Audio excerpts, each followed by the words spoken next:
Welcome to Tabletop Gaming Guild. Tabletop Gaming Guild is all about the experiences and memories that playing board games with friends and family can create. On this episode, we're going to talk to Peter Bess and just discuss thoughts of the board game hobby and in general, and just have some fun. What is the game that you have played it the most times? I know mine. Okay, does it have to be a board game? Is it cheese? We're not talking video games. Well, no, it could be an RPG. Yeah, normally I exclude Magic from my play logs because I've already logged my Magic plays. I'd be logging 3 plays a week for the last 5 years, and the count would be somewhere in the hundreds. MTG would probably be my most played game, too. Other than that, what's your most played game? It's Zombie Dice, actually. It's a light filler game. Push your luck dice roller. I've never played that one. Is it a group game or a party game or? It's 13 dice in a cup, and it's push your luck dice roller. So on your turn, you take 3 dice out of the cup and you roll them, and the dice have 3 different symbols on them. They can be a shotgun blast, and if you accumulate 3 of those, you're out for the round and you score nothing. They can be a brain, which you keep them in front of you and you decide to push or not to try to get more brains, or it can be a footsteps icon, which is a runner. And then if you choose to continue, you have to re-roll those dice. And then there's 3 different colors of dice in the cup. The green dice have 1 extra brain on them. The yellow dice are even Steven between the 3 different symbols. And the red dice have an extra shotgun blast on them. Having to re-roll a red die is a bad thing. 13 brains scored triggers the end game, but that can be over multiple rounds. Yeah, I played Zombie Dice too. I liked it. How about you, Nathan? What's your most played game? Most played would have to be some light games. Like my mom's favorite game is Alhambra, so we've ended up playing that a lot. At this point, I'm sick of it and never want to play it again, but I still have to play it every once in a while. If you don't know what Alhambra is, every turn you'll have 4 tiles to choose from. And then there's 4 denominations of money in 4 different colors. So you can either take money, or you can buy a tile, or you can rearrange your Alhambra. So when you take money, only take 1 denomination. If you choose to take a tile, you have to have the right color currency to buy the specific tile you want. And if you overpay, you're done. If you pay exact amount, you actually get another turn. And there's no change in this. So if you overpay, not only is that the end of your turn, you also just lose any extra money. When the scoring comes around, which happens 3 times a game, if you have the most of a color, you get X number of points. If you have the second most, you get X number of points. I've never played Alhambra, but I'm definitely familiar with it. It's one of those classic tile placement games. It's nice when you have the games that you know your family enjoys. Like you said, it might not be your favorite. You might not want to do it more, but it's good whenever you get together with those family members and you're like, okay, I know the game they want to play. And, I might not be able to get them to play the most out there game, but they're still going to want to play something. Yeah, it's super easy and super simple to teach, too. So that's also a big plus on it. Plus, it is engaging. Yeah, it's tough for me because growing up, my family was not a huge board game family. If it wasn't Scrabble, it wasn't being played in my house most of the time. Sounds terrible. I'm so sorry for you. Scrabble's the worst because you play it and you're like, oh, look, I made a 4-letter word. And like, oh, look, I got everything. I'm like, oh. All right, well, Pete mentioned what he did growing up. What did you 2 guys do when growing up in terms of gaming? Was it the usual fare or something more than that? Well, we played a lot of Boulder Dash, which is a dictionary game, basically. What happens is you get an obscure word that hasn't been used for probably 100 years, and everybody has to write down their definition, what they think it means. Then the judge reads off all the definitions, including the right one that's all mixed in, and you have to vote which one you think is the right one. Now, it seems like a fairly dry, boring game, but it actually can be fun. You get some really off-the-wall definitions, and sometimes the craziest, most nonsensical answer is actually the correct one. Is that like party game style where you get people to guess your answer, then you get points? Yeah. It's 100% yes. It's apples to apples only for people that want to make definitions of things. Okay. When I was a kid, living in the same house, my most memorable things growing up and what really got me going was playing Axis and Allies constantly. Oh my. And Axis and Allies is the Ameritrash games where you're just like World War II all over the map throwing dice, trying to beat everything, and people had these unbreakable turn 2 things and you figure out ways around it. It's an awesome game. It took like 45 minutes to set up, 2 to 3 hours to play, depending on how good your opponents were. And we played the mess out of that game. That is a great game. It's still sold today. It's not as good as some of the other games that came out that balance that out a little bit. But if you're looking for something that's a little better than Risk, Axis and Allies is it. It's like Risk 2.0. The other game we played a lot was Hero Realms. Hero Quest, you mean? Yeah, Hero Quest, a dungeon delving game, tried to mimic a lot of RPG elements and streamline them down to what they considered a board game. Of course, you had to roll and move, so your barbarian would move variable amount of speed. You'd have to wait for the dwarf all the time, because he rolled 1 die and you rolled 2. So the dwarf is just way back over there, because Nathan always rolls 1s, and you're waiting forever. Meanwhile, the wizard that can't take any damage is moving a lot faster. The wizard moves really fast, so the wizard has to stay behind the group, so it's a hot mess. But it's a really fun game. I remember having Hero Quest in our house, too. I'm pretty sure we had all of it, because I seem to recall even having the expansion packs at one point in time. So, yeah, that was something we tooled around with, too. Descent gets a lot of the things from it, so we played a lot of Descent, and it is wonderful.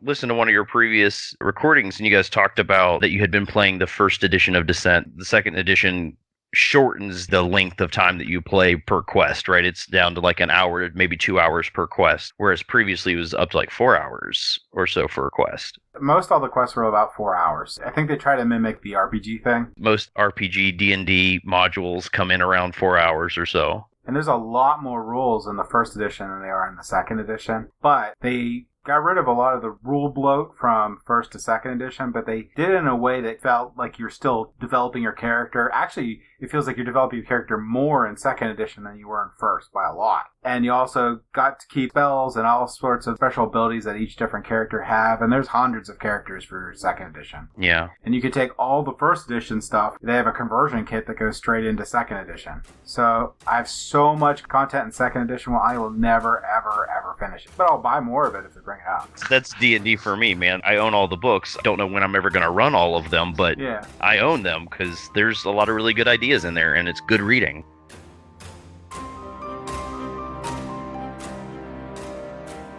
Beyond Scrabble, what was the first games that you played that really got you into tabletop gaming?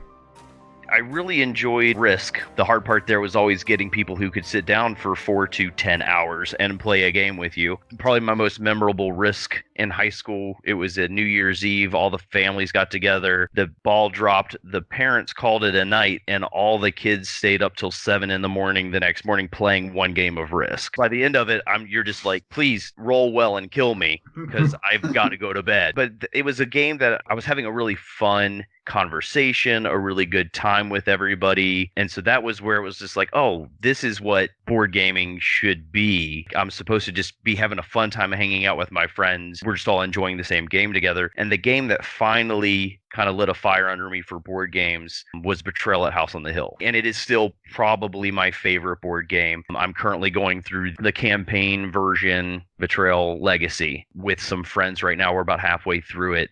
And I love it. Absolutely love it. What did Betrayal Legacy from Rob Daviau add in that the original Betrayal didn't have?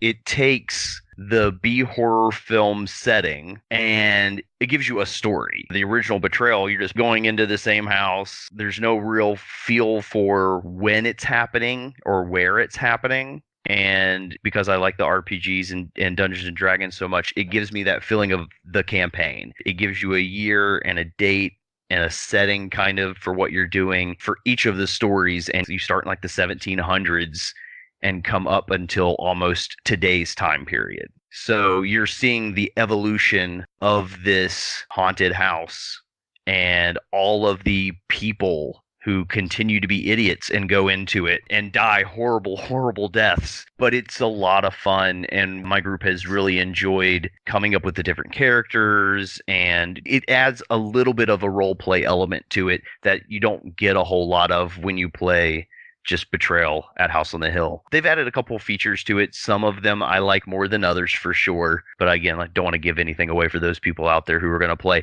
But there's enough twists and turns that have happened that when it happened, we were like, oh, shoot, this is so good. I've really been enjoying it. That's awesome. Betrayal House on the Hill, is that your most played game? Betrayal at House on the Hill is probably my most played game. Sadly, I have still not played all of the 50 original stories or nearly the 50 additional stories that came out with Widow's Walk. But I've played it probably going on 20 or so times at this point, which for me is a lot. We used to get together every single Sunday evening pretty consistently. Definitely my most played game. I know you're a big role-playing buff there, Peter. Obviously, Betrayal Legacy is close to that. And we mentioned Descent earlier, which is also in that same ballpark. I'm wondering if you found any other games that you have measured against D&D. With the GM there's just almost no limits to where the story could go. I don't know if I have found one that I could say lives up to that. And having not played it a bunch yet, have really not even played it a full time yet, I feel like Descent is going to get there because I like the Overlord aspect of it. Right, there's a GM. One Overlord might decide to be a total jerk and throw down the hardest gauntlets possible, where you might get another person who's playing it who's like, I don't want to make it that hard on the heroes. Now, I know how I would play it if I was the Overlord. I'd kick the crap out of everybody. That's my goal. It's not a victory unless you earn it. That's probably going to be the closest that I've ever gotten. I'd agree with that. Descent First Edition was pretty rigid on how it set up stuff. It was generally super hard for the DM to win. Descent Second Edition is really well balanced. You have just as much chance as winning as X amount of heroes that are playing, and it powers you up based on the number of heroes. The cool thing about Descent Second Edition is it has a campaign that has a tree that advances on it, and the winner gets to pick which path you take. And they modeled it off of campaigns, Tyrants of the Underdark, and then each expansion in each base game was a series, a story set from beginning to end. Right. And they gave you the outline that you were supposed to do, but you were allowed to do whatever you want in between. And the cool thing about the Second Edition is not only are you allowed to add your story elements that you want in there too, but you can pick the monsters that go into each level. They have little symbols on them, so they have to match the location. So you can actually strategize as much as the heroes do on what hero types they're bringing in. So you may want to bring in these monsters because they're good against them. And the heroes get to go through a large assortment of spells and equipment and all sorts of stuff that they get to level up between campaigns, and they can purchase different things. It's really good. I like the idea that the winner, whether the heroes or the Overlord, gets to choose the next experience, the next adventure. I think that's fun. Adds a lot of replayability because you're only going to get to play 30% each of the campaigns. Yeah, you choose one encounter. I'm assuming you don't go back and play the other one. You're skipping that one. You just keep going because it's a continuing story, and then it has different endings, which is really cool. That sounds interesting. Does the branching path eventually meet up at a later point in time? Or does it branch and then there's like 4 different possible endings to the campaign? Some of them have 4 or more endings at the end. A lot of them have 2. Just depends on the storyline. Some of them, it's telling a big campaign-ish story, so there is either X or Y at the end, because you're trying to get to a certain place at a certain time, and whether you make it there on time or not, 2 different things could occur. But some of them have more, and they do branch out a little bit in between the acts, and what's really cool is they have like an Act 1 and an Act 2. In Act 1, your monsters and stuff and everything's like half power, and in Act 2, your monsters all ratchet up. So while your heroes are getting all their loot, building up their stuff, second half, you can really wallop them if you want.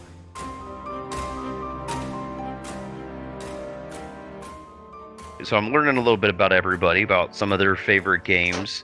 What's the game that everybody's looking forward to playing next? Yeah, it's odd that you bring this up because we recently recorded our wish list episode, which I don't think is out yet at the time of this recording. But for Pete's benefit, and as a reminder, the topmost game on my list is currently Tiny Epic Tactics. I own most, if not all, of the Tiny Epic line of games. They're these small box games, but they pack a lot of punch, and this one's coming out before the end of the year. Nice. I might have played Tiny Epic Galaxies. That's the one to play if you're just going to play one of them.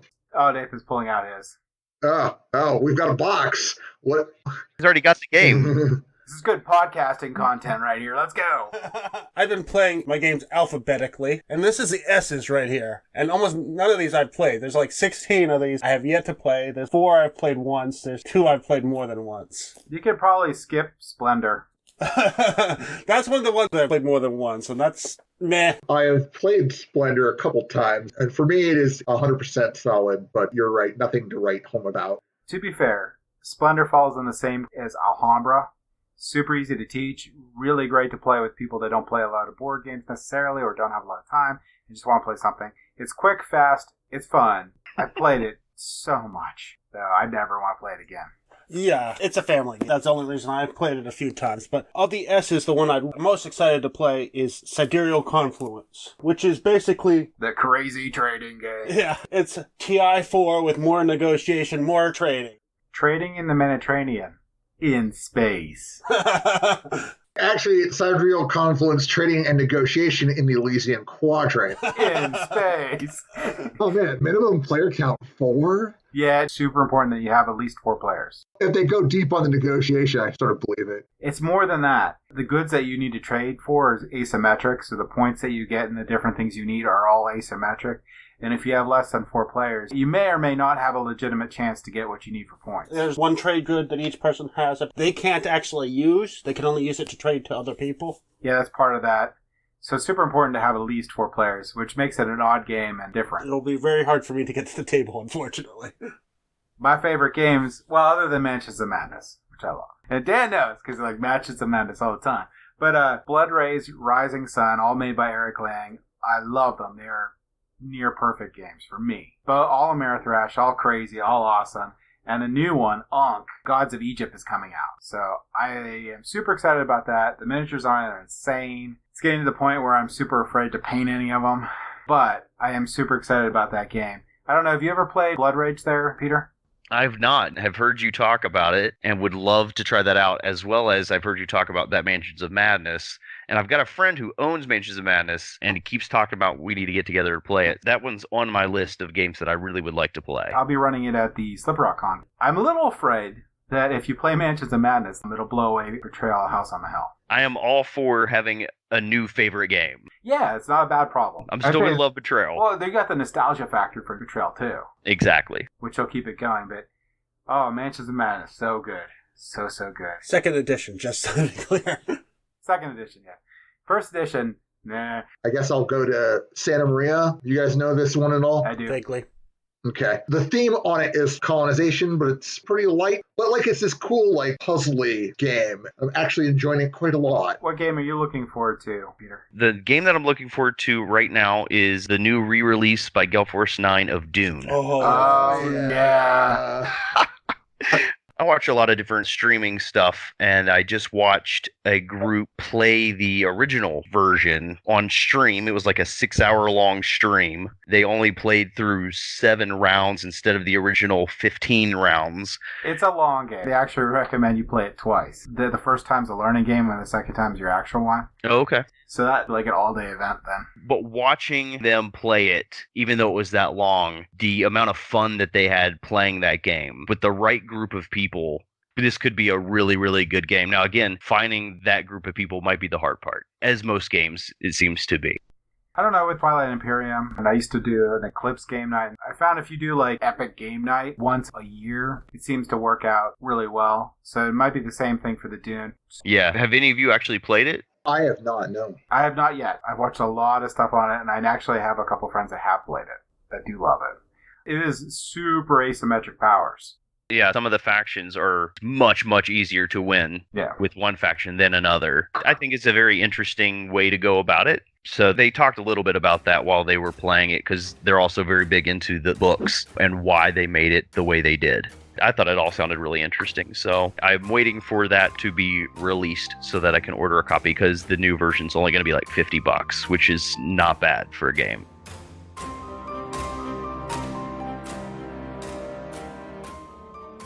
So we should probably splice this in the beginning. You want to say anything about yourself, Peter, or you want to give a little blurb about yourself at all? Should probably have done that. Oh, yeah, sure. I was thinking that. This probably would have been a good idea. But Nathan does the editing, so I don't care. I am a librarian. I got my master's in library science from the University of Pittsburgh, and have been working in the field for just over 10 years now. Started off as a children's librarian for 8.5 years, where I did story times with the kids and the families and game day events and all that fun stuff. And now I'm the assistant director at the Butler Area Public Library, where I get to do some adult programming and work in the reference department, helping people with computer issues and pretty much anything that they want to ask a question about, doing my best to help them find the information that they want. And met most of you guys either through the library in some form or capacity, and so it's fun. I like it. It's a good job. So that's what I do for my finances to make money. And then for the fun stuff, I play a lot of Dungeons and Dragons. I've been into that for 4 years. I attend the local con, SibCon, and that was when I started playing, was at a SibCon 4 years ago. So every time SibCon rolls around, I know it's another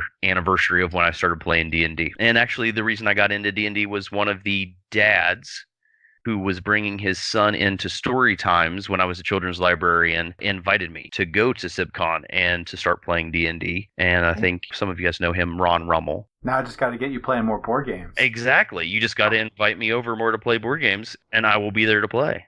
I have a quick aside. The discussion of the upcoming release of Dune reminded me I am currently seeing solicitations from both of my distributors on a new release of Wingspan.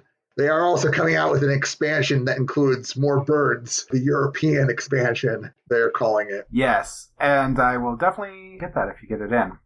It was on my list as a pre-order item, so I was like, yes, get me 2 copies of the base game, and sure, sign me up for a European expansion. Somebody will want So the base game went from $50 to $60 now, so it went up in price. Yes. But in the base game, they added content. There is a learn to play with 10 new birds inside of it and a couple extra pieces. So the new base games they're going to have are going to actually have more content than the original base games. Yeah, they're calling it the revised edition. And yeah, the other thing too is the typos have all been fixed in that. Like they had a couple birds and some of the powers that were mistyped in the original run. And with this one, you know that they're all fixed. Get the extra content in there. I'm also interested in the learn to play set because they look like they sell that separately. And there's 10 birds I don't have. Oh, Did I mention there's 10 birds I don't have? stupid collectionist. 10 birds that do stuff that I don't have in my game. I don't recall seeing that, but I may end up getting that or not. Sometimes the publishers send a pre-order bonus. Oh, that'd be cool. The European expansion looks really good, too. I think it has 74 new birds with a new tray. I'm obsessed, obviously. It comes with a couple new tokens and purple eggs. The eggs don't do anything. They're just eggs, and they're purple. They're just purple. Well, I mean, they do stuff. I mean, you put them as markers on your card, but the colors don't matter. You've sold me on this game. I've heard you talk about it now a few times, and I want to play it. It's on my want to play list, too. I'm not so enamored with it that I think I want a copy for myself right away, but I also own a lot of other engine building style games. I'm insanely crazy about Terraforming Mars. I love Terraforming Mars. There are differences between the two games, a lot of differences, but the feel's for me the same. But the cool thing about Wingspan is you get that cool engine building, it's more streamlined, and it's a quicker game. Wingspan you can play through pretty quickly. Terraforming Mars, I don't know what he put on the box for time frame, but it's not even close to how long it takes. It's like a 3-4 hour game, especially with the expansions.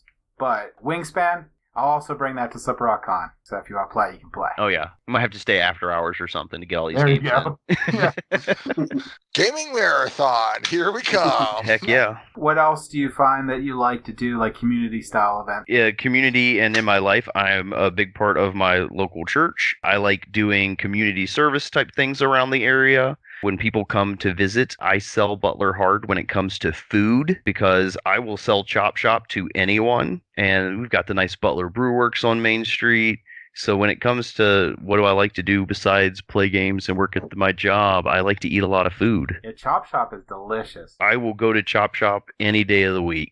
And the Butler Brewworks food is pretty good, too. I was really surprised. Actually, the Butler Brewworks kitchen is contracted to the owner of the Chop Shop. Yes, it is. We're not getting paid by them. No, I think he's called Dr. Seuss Catering. like a sous chef, so it's SOUS. He's got the Butler Chop Shop. He runs the kitchen at the Butler Brewworks, and then he also has Butler Panay. He doesn't pay me anything, but I think he should because I talk him up to everybody I know. So Don't think he is a listener, but if he is, I take bribes in food. absolutely, absolutely. And you guys have started doing some board games and brews. Dan ran that, right? Me and Tony, the store manager, have started to organize that. We got a couple dates already lined up. All I can tell you is that the Chop Shop has a big room down in the basement. You might want to talk to them about some dinners and board games. I don't know. I will mention this as a possibility. 3 different days, even if they're once a week, might stretch us a little thin. Right now, it's just me and Tony that can possibly go to these events to bring the games and run the demos. So we'll look into it. You have to put a little thought into your menu, though, to make sure you're not playing something that'd be detrimental to your board games. This is important. Yeah. You should get their nachos while you're playing. Oh, no! Those nights are really cool, so I'm glad you guys are running them. In the show notes, we will have links to the library, the brew nights, the Chop Shop, even though they're not paying us. No, the Chop Shop. Game night at the library coming up. You excited about that, Peter? I am. I'm really looking forward to it. A lot of friends that I've been talking it up to, so I'm hoping a few of them will be able to join us. We will be there playing, and I've got my regular table that'll probably be showing up for some Dungeons and Dragons. It's one of those moments where I get there and I set up and we all play, and I remember that I'm getting paid to be there, and it makes me exceedingly happy that I have a job that allows me to do something that I love so much and get paid for it at the same time. I am secretly hoping none of those kids show up so you can play Mansions of Madness. You never know. There might be this one time that they don't show up, because if they don't, I'm definitely playing Mansions of Madness. I know exactly what you're talking about, Pete. I ran games with kids at a summer camp for a good number of years, and that was always awesome. We did mostly RPGs, too. Nice. I'm just excited we have a place to play. Right? It's a nice location. I'm glad that the friends are there offering some hot dogs and everything to eat and drink. And the thing I love about board games and role-playing games is I love getting all those people together that normally I wouldn't have met most of those people. But because we have the space to offer, I get to meet a lot more people and share the hobby. It's pretty awesome. Yeah, it seems to be exploding. Like a year ago, there wasn't much. Now, Dan, you run board game night Saturday and Sunday, right? Saturday is the board game club, and Sunday is open gaming night. The space and time slots are available for anyone who wants to take advantage of it. Right now, we've just got the one D&D group running on Sunday. New Dimension Comics available on Saturday and Sunday for board games. You guys run the brew and board games at Butler Brew Works and the Reclamation Brewery, so those are 2 times a month. You can have brewery game nights. We have the library game days quarterly. Then we have Slipperock Con, then we have SibCon and CosCon. There's a lot now. A lot of opportunities for people to play and get into the hobby. So there we go. Community development. A lot better than some other things you could get into. Absolutely.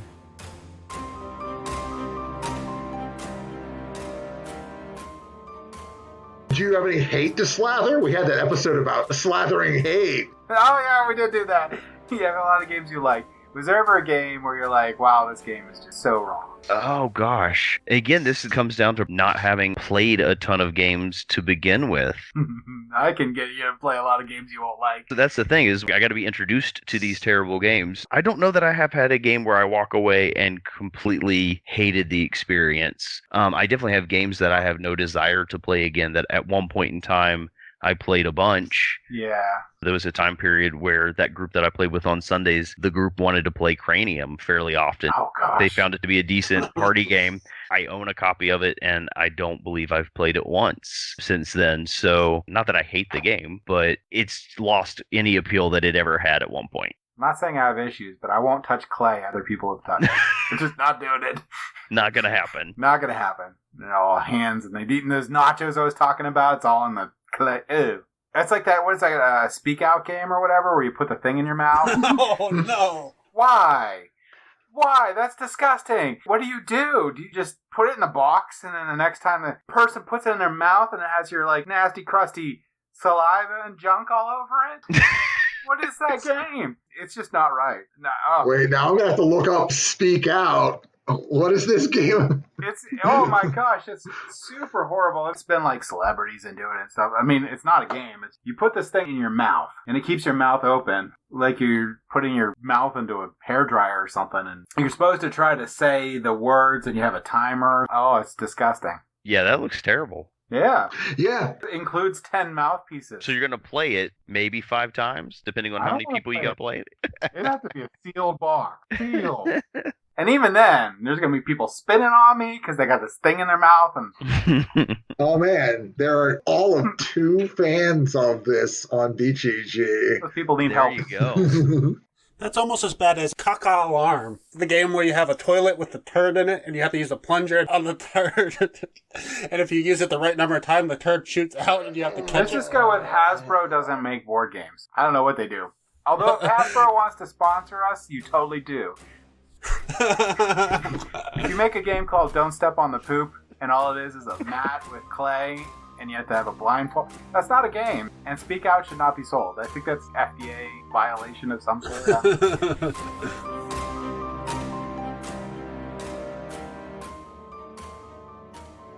You haven't played a lot of board games yet, Pete, but I don't know, have you played a lot of different role-playing games, or has it been mostly D&D? So it's mostly been D&D for me just because that's what I was introduced to, and that circle of friends that I hang out with, that's mostly what they play. I have been introduced to recently a newer one that's called For the Dungeon, that is a much more rules-light, role-play heavy game. Just use D6s. That one's been pretty fun. I've been enjoying it a lot with the group that I'm playing it with. It took me a while playing D&D before I really got into the role-playing aspect of it. The more I've played it, the more I've been able to inhabit the skin of the character I'm playing. So you've moved from mechanical to thematic. That's exactly it. And for the dungeon is wholly thematic. It's a lot of fun though. Like the premise is that there's a new up and coming boss monster and you are their minions. And so you're going on adventures for them, trying to help them gain a reputation. So they can get a hideout, accumulate a treasure hoard, and enlist more minions. And oh, yeah, this sounds great, actually. Our first adventure was we were sent to scout a local lair that was being inhabited to see if we could take it over for our boss so they could use it as their lair. And it was a mess, and it was fun. It looks like it was a Kickstarter to start off with. It was. If you wanted the digital only, it's only $8. And if you wanted the digital and the physical, it's $16. With that low number, it raised $20,000. So I think that's really good for like a digital RPG. You can go to their site and you can purchase it for $8.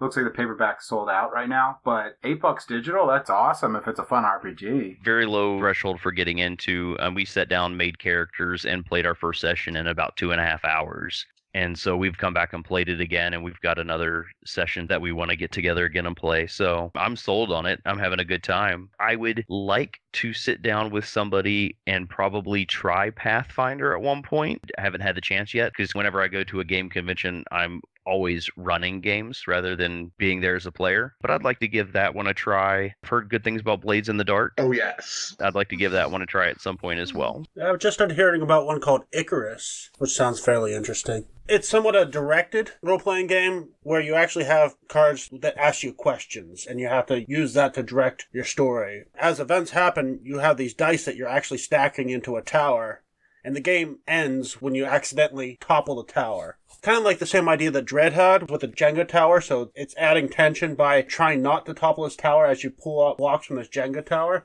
The whole idea is building a civilization, but then you know the civilization's heading towards the fall. So you know it's not necessarily going to have a good end, and slowly building up the tension towards that eventual end. So it looks like that's also a Kickstarter one. Is that something that everybody here has kind of gotten into, is constantly checking Kickstarter for new games? I watch a lot of content about board games. Yeah. I watch a lot of Board Game Breakfast, which if you ever heard of the Dice Tower, they have a Dice Tower network, and they do 2 board game breakfasts a week. On Monday and Thursday, I watch those. And then there's a whole bunch of other content creators out there that have cool stuff about board games. But yeah, I watch a lot of that stuff. And I do check out Kickstarter pretty often. I try to keep it posted in our Slack channel. If anyone's interested, you can see in the show notes, you can get invited to it. It's pretty cool.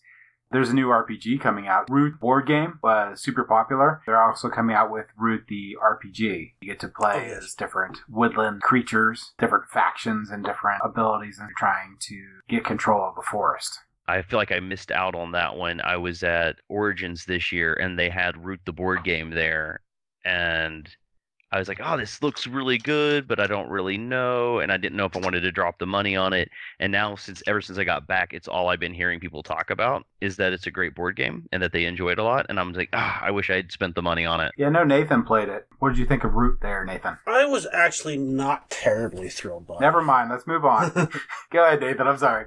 It had a lot of really good elements. It was overhyped. I was going into expecting this phenomenal game, and it was a decent game with a lot of asymmetrical powers that had some interesting factions. But it's one of those games where I felt you have to play it 4 or 5 times before you can really play it properly. And I generally don't have the time to play my games that many times, unfortunately. Especially this is a longer game. Yeah, it's understandable. That's like every Uwe Rosenberg ever. Well, this is like 4 or 5 times just to understand what you're doing. Agricola is about the same way. To really understand how to play it, you got to play it a lot because it's a very, very tight game.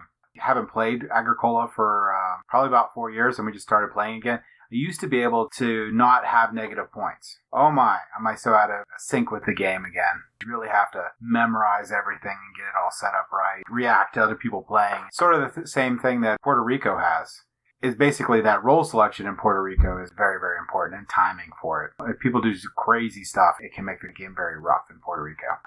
Have you ever played Agricola Caverna or Feast for Odin, Peter? No, I have not. Oh, so many games you had to play.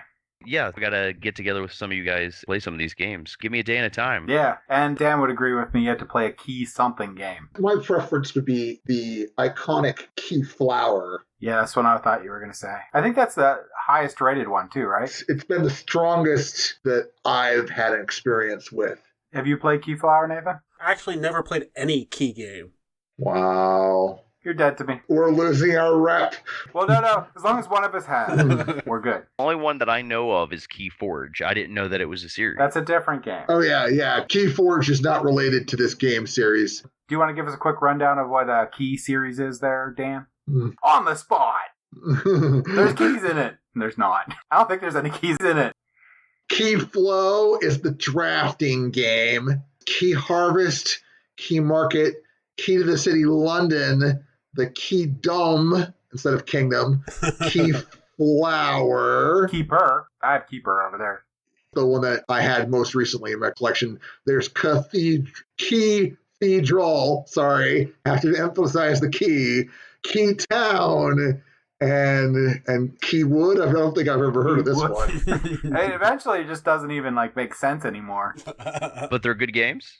I did some research on Key Flow, the drafting game, and it looks pretty solid, without having tried it. Keeper was definitely a good one, not great for me and my group. Key Flower, the game that's got action drafting and bidding in it, is probably the most interesting. A lot of people like the Key series, so a lot of people follow it. It is very different than Keyforge, which is random deck style game made by Richard Garfield. Well, procedurally generated. Sure, random. Not the same. It's built with an algorithm, which means they can fix what's in the decks by fixing the computer program. Keyforge is a fun game, and it's pretty cheap. Decks are $10? Yeah. And you guys have a tournament for it, too. Funny story, though. Keyforge Worlds Collide. Did you hear what happened with that? Sorry, is that the most recent set release? Yeah. But anyway, accidentally, they sent the shipment early to Target, and Target put out all the Keyforge World Collide boxes and booster packs way before they're supposed to be the official release date. Oh boy. And people are like, oh, they're going to not sell to Target anymore. I'm like, not selling to Target. Oh, you can beat that part. But heck, they're not selling to Target anymore. No, they're going to continue selling to Target. They might give them a few harsh words, but they're going to continue selling to Target. They might be like, you shouldn't do that, but if you're angry, go ahead. They should be more careful about when they release the game to them. That's actually somewhat strange to me because I know a lot of big box stores like Walmart and Target get collectible card games stocked not through their own distribution channels, but through third-party people's. That's how they get the random packs from a few years ago and this promo card and this intro deck from a year ago, and it's all repackaged. Yeah, I just find it interesting that something brand new came through that channel because usually they're a little bit late, if anything. Yeah, what ended up happening was Target all over the United States released Keyforge World Collide to the public. This was due to an error in Target's DPI code and Target employees not knowing what the product actually is. Not surprising. I mean, how are they going to know it? I don't know that they even care. They're just putting it on the shelf, right? I'm trying to remember. Did we talk about their QR codes in the previous episode, or was that somewhere else that I talked about that? We didn't talk about Keyforge at all, I remember. Learning about this recently, Keyforge actually put QR codes on all their decks. So when you go to tournaments or something, they scan it to make sure it's an official deck to prevent people from actually just making their own deck, faking it. Yeah, the QR code will give you the roster of the deck. It also lets you register it on your account. That's my understanding of it as well. Each deck has its own unique Archon name and deck list. The QR code is basically equivalent to your deck list. So it's already in Keyforge's system somewhere for organized play. Yeah. You can't really deck build because the back of the cards all feature that unique Archon with that unique Archon's name.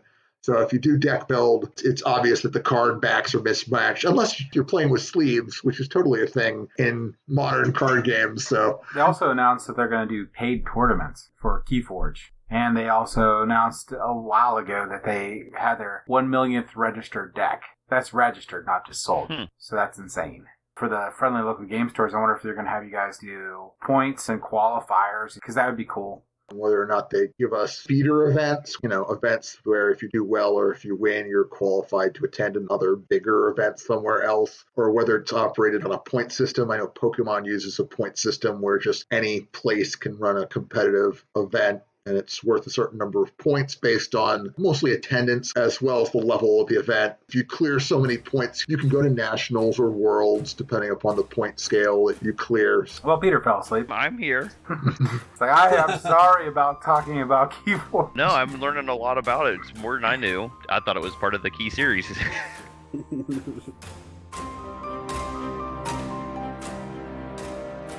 So I have a topic that I totally did not steal from another podcast. If you could live in any board game world, what board game universe would you live in? Oh man, this is a good one. I know it's not going to be Mansions of Madness for me. Not going to be Betrayal for me either. Nothing Cthulhu, I think. I don't want to exist in a universe where I have a high probability of dying or going insane. I don't want to exist in Candyland either because it's too much candy. You just get stuck in Molasses Swamp, like, forever. To eat your way out of molasses, that'd be disgusting. So what would be your game, Nathan? It is actually surprisingly hard to think of a game that you wouldn't just die in. If you're going to go, maybe you pick the game that's going to make you go in the most amazing way possible. So probably not Small World. Yeah, probably not Small World. Probably not Two Rooms and a Boom. I was thinking Charterstone might actually be a decent one. So you're going to get your... Oh, wait, no, sorry. Spoiler free. That seems like a horrible idea, Nathan. Well, it's a prosperous nation. I guess I could say there's pets and robots without spoiling anything. I think I'm going to go with Wingspan because they're just birds. Yeah, you could be reincarnated as a bird, and then all you... No, I'm not going to be a bird. I just don't want to get killed. Yeah, no, you could be a bird. If you exist in that universe, then you're a bird. There's nothing else but birds in that game. No, I'm not going to do that one. It's not going to pick Blood Rage either because I want to go to Valhalla. You don't want to go to Valhalla? Valhalla seems like a cool place to hang out in. I'll do Concordia because that's just trading. So basically the real world. Well, it's set in Rome. Oh, no, I don't want to be in Rome. Yeah, there's that whole problem being in ancient Rome. You're in a time period where there isn't really good knowledge about health or science or technology. Yeah. Peter, do you dare pick D&D and get eaten by a dragon? I think I'm going to go ahead and mesh my two because my favorite game is Betrayal, but close on it because it meshes Betrayal and D&D is Betrayal at Baldur's Gate. You're going to die either way. Oh, I'm going to die. If I'm going to go for one that I'm going to live an idyllic life, I will go with Carcassonne. Okay. Out in the middle of a French medieval pasture somewhere. If we're looking for one where we're not going to die. Yeah, at least immediately. Maybe. I'm going to play Ticket to Ride. I was looking at my shelf, and that crossed my mind, too. Ticket to Ride seems like a pretty good place to retire to. Yeah. Travel the USA and see the sights. Seems pretty mellow. Yeah.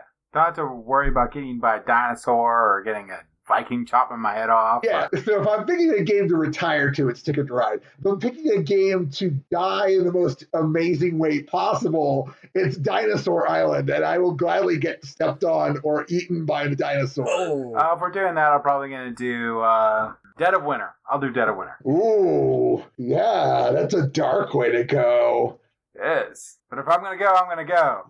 You're left surviving at the edge of the wilderness at the end of human civilization as we know it, with only the Santa as your companion. Hobo Santa, no. Oh, have you ever played Dead of Winter? I have not. Oh, you have not lived. What have you been doing with your life? Apparently just working most of the time, so it sounds like. That's unfortunate. Actually, for games you die in, I might go for Atlantis Rising, so at least you get to live in Atlantis before you die. Yeah, before you drown, right? Well, yeah. I'll take my chances with the zombies. At least I have a chance. Maybe I'll be the traitor. There you go. This is a great topic. I wouldn't pick Mansions of Madness because I would make it one episode. I make it a little longer at Dead of Winter, probably. If I was going to choose the one that I would make it longer in, probably Betrayal at Baldur's Gate. I might make it longer in that than Betrayal at the House on the Hill. The House on the Hill, it's going to suck really bad. Yes. Betrayal at Baldur's Gate, depends. Yeah, you could just survive in that. At least in that, I get to choose to maybe be a wizard and actually be a wizard for real. Until you die. Until I die. Horribly. Here's a question that goes along with this ridiculousness. If you died, let's say in the game you just picked, but you got to play a game against death, and if you win the game, you get to come back, what game do you think you would play? Oh, shoot. And he's very good at games. but you at least have a chance to win. I remember seeing this on a BGG Geek list a long time ago. Shush! Yeah, I think I remember seeing this on a list too. What is wrong with you people? I never responded to the list, so I'll still try to think about what game I'm going to play against death.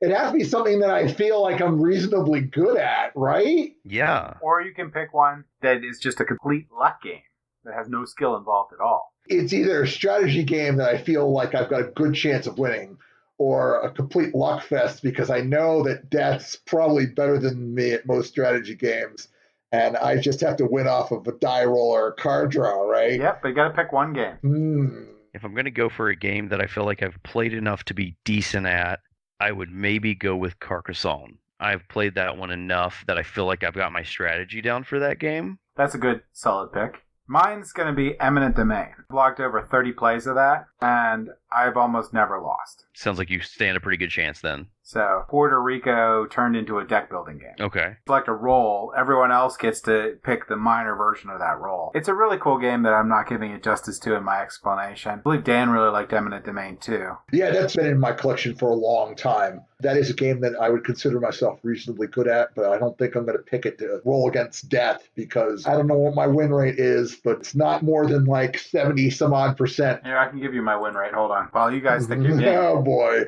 You go with one of those pressure luck ones, Dan might want to go with zombie dice. Try to figure out whether or not there is a strategy game that I feel comfortable enough to attack death with. Well, you could go with something that death would just have troubles with, like the game of life. Nice. Go for the irony play. I like it. According to BGG, I have a 100% win ratio on Eminent What are Domain. you, Egyptian, only recording your victories? But I didn't log all my gameplays. I know I at least lost at least once or twice. I'm really, really, really good at the game. Peter gave a good example. I gave a good example. I'm pretty sure Nathan's will be horrible.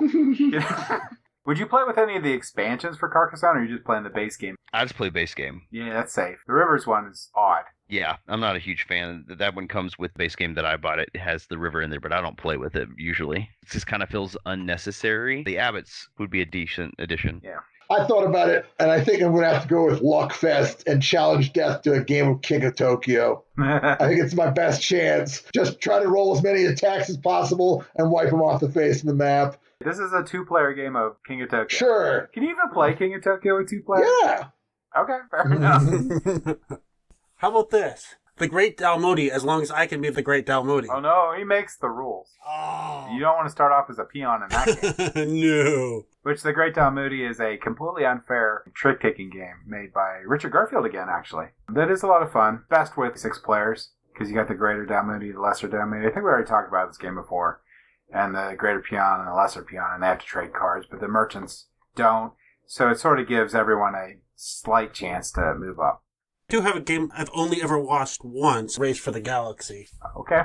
Race for Galaxy is a complex game. You may not get the iconography. That would be lucky for you. He's been around long enough. I think he would get the iconography. You go there and you're like, okay, I'll get out my collector's edition. Ah! I'm interested with King of Tokyo, though. With 2-player King of Tokyo. We waited till the person that went first. Person who goes first starts in Tokyo. With 2 players? Yeah, So you would start in Tokyo. right. You would hit him. He might hit me, yeah. He would hit you. But you could leave Tokyo. But I'm outside of Tokyo, I can heal if he starts in Tokyo. So I guess that makes sense. So I can tell you what the worst possible game to play with Death. I mean, besides chess, because we all know he cheats at chess. Yeah, not winning chess. Or Battleship. I was going to say Gloom, because the whole point is just to kill off your family in Gloom. I think he'd be pretty good at that one. Chances are you're going to lose, so you could always go after something like North African Campaign. So you could just, prolong it? Yeah. Hey, yeah, you pick Twilight Imperium, 4th edition, or Dune, and something that's going to take 12 hours. Yeah, I'm behind this plan. And be like, I can't start this till we get 6 other players. We're going to have to sit here in limbo and wait for 6 more people to challenge you. And then you just have to not lose. Well, the thing about North African Campaign is famous for being potentially the longest game ever made. You can go 1,000+ hours for the one game of this. The downside to that is it sounds like an excessively painful, boring game. You're going through North African Campaign in World War II. Yeah, most likely. And they simulate everything from weather patterns to obviously supplies, bugs, disease, every little minutia. I imagine at some point you have to figure out at how many grains of sand you're walking on to figure out fatigue.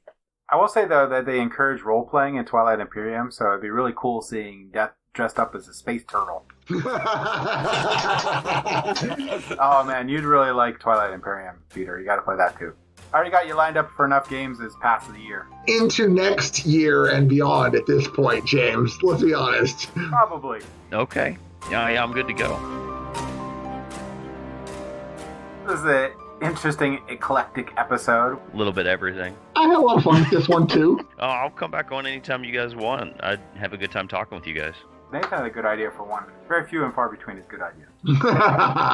Well, a good one for Peter might be like your best epic gaming moments. You ever slew a dragon? How many dragons have you slain? What's your rep here? I got the story that always comes to mind when people ask me what's the thing that I remember the most from any one Dungeons and Dragons game. And it was just one of those hilarious moments where the goblins were hiding in a pillbox and they would just keep shooting arrows duck down inside and we couldn't get to them.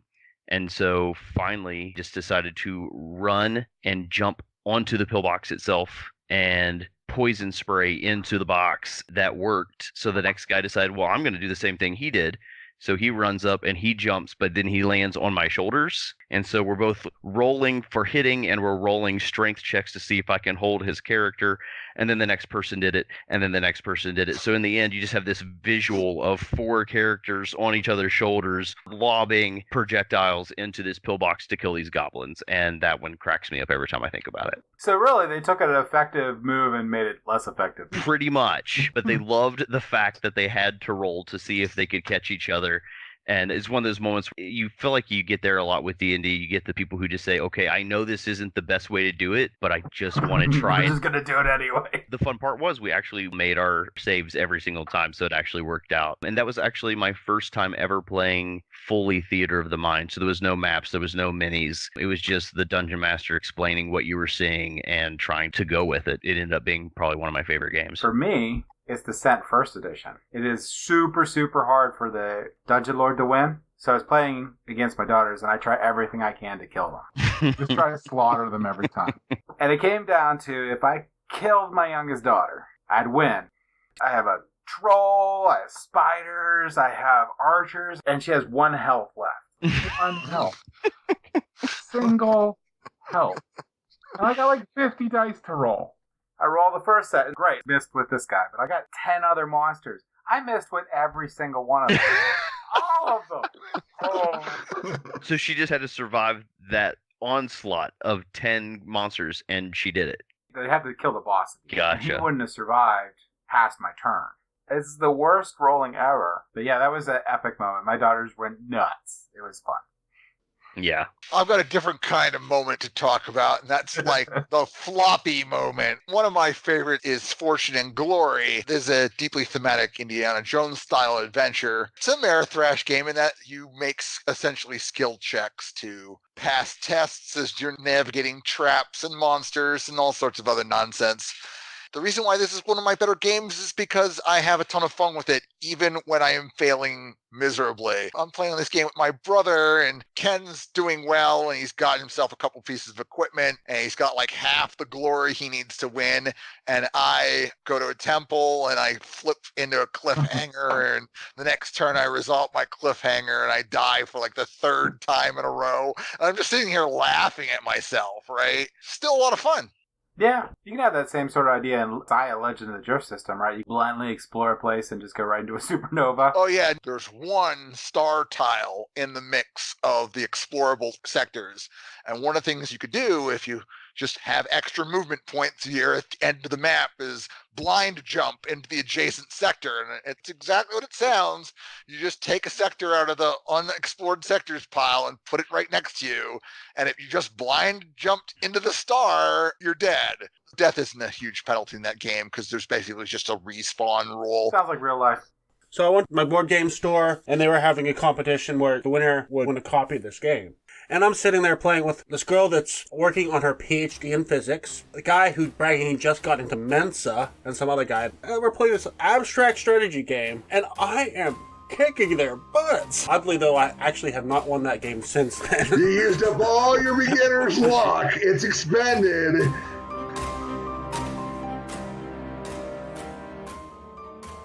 Is there anything you want to say in closing that, Peter? Or... Yes, again, just want to mention the game day coming up. We'll be starting at 11 o'clock and playing till about 3:30. We'll have board games and some Dungeons & Dragons, Pathfinder, a local group that runs D&D but in their own setting, Kaisi. Everybody there is going to be open and willing to new players and showing people how to play games and get them into the hobbies. So I definitely want to promote that. And, you know, we've got our board game collection at the library. So even if you can't make it to a game day, come into the library and borrow a game, take it home with you for 2 weeks and learn how to play it. So come in, check it out. Yeah, and that one we're actually going to make sure we keep a open gaming table the entire time. Fantastic. So anyone that wants to come in or out, I'm going to bring a couple decks of cards in. I know last time we had a lady looking to play cribbage. We'll make sure that we have that there. So if there's a group that wants to play that, you'll be able to.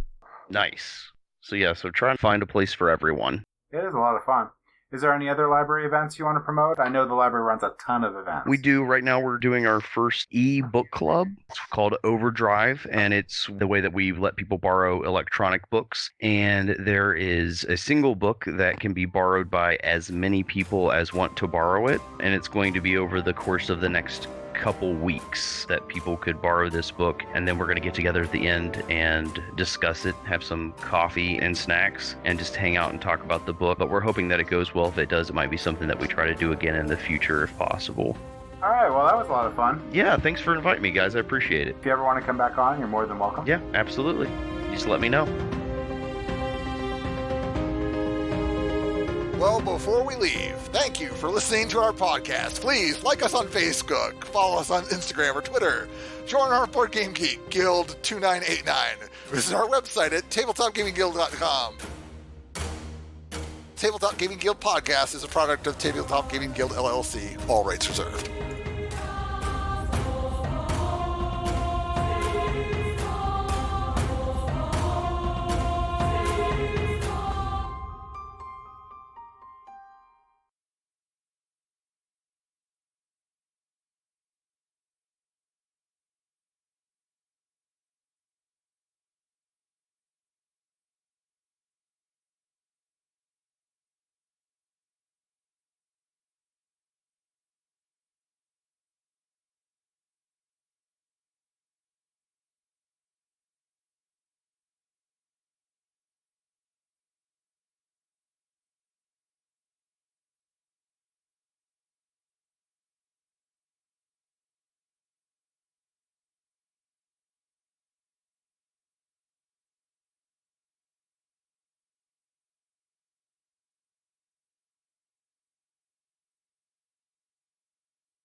With our this is our eclectic episode with our featured guest, Peter Bess, from the Butler Area Public Library.